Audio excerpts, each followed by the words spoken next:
প্রথম দেখায় মনে হবে এটা যেন কোনো ধনী ব্যবসায়ের বিলাসবহুল প্রাসাদ। চকচকে সাদা দেয়াল, হালকা লালের কোমল ছোঁয়া, প্রবেশপথে ঘূর্ণায়মান গোলাকার সিঁড়ি, চারপাশে ফুলে ভরা বাগান, সব মিলে মনে হয় রাজকীয় কোনো প্রাসাদ। ভেতরে ঢুকলেই চোখে পড়বে ঝাড়বাতি, ঝলমলে ড্রয়িং রুম বা নরম কার্পেটের সাজঘর।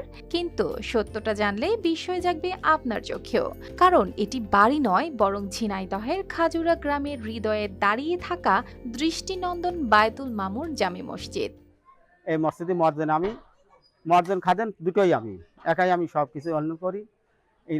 এই মসজিদটা করে দিয়েছে রবুল ইসলাম ইঞ্জিনিয়ার সাহেব, মেরিল ইঞ্জিনিয়ার। ইনি এই মসজিদটা করেছে, উদ্যোগ তার আশাই ছিল যে আমি গ্রামে একটা মসজিদ তৈরি করব, একটা মাদ্রাসা তৈরি করব, যাতে সবাই শিক্ষা নিতে পারে, সব কিছু করতে পারে। এখানে খেলার মাঠ আছে, এখানে ছেলেপেলে খেলা করতে পারে, দোলনা আছে, ঝোল আছে, সব কিছুই আমার এখানে তৈরি করে দিয়েছে, ফুল গাছ মাছ অনেক কিছুই করেছে।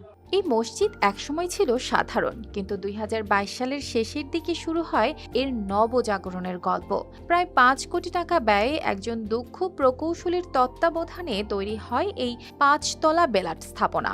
২০২৫ সালের জানুয়ারিতে শেষ হওয়া এই কাজের পর মসজিদটি এখন শুধু ইবাদতের স্থান নয়, এটি হয়ে উঠেছে শিল্প, সৌন্দর্য ও প্রশান্তির এক মিলন মেলা।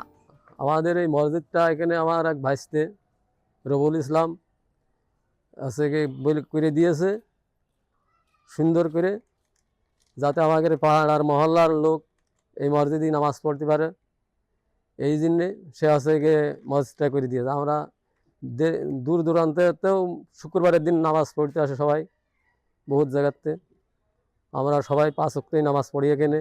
ভেতরে ঢুকলেই বোঝা যায় এর ব্যতিক্রমী নকশার মাহাত্ম্য। মেঝেতে রয়েছে উন্নত মানের চকচকে টাইলস, আর প্রতিটি পিলারে এমন সূক্ষ্ম কারুকাজ যে মনে হবে যেন শিল্পীর হাতে গড়া জীবন্ত অলংকার। খাজুরা গ্রামে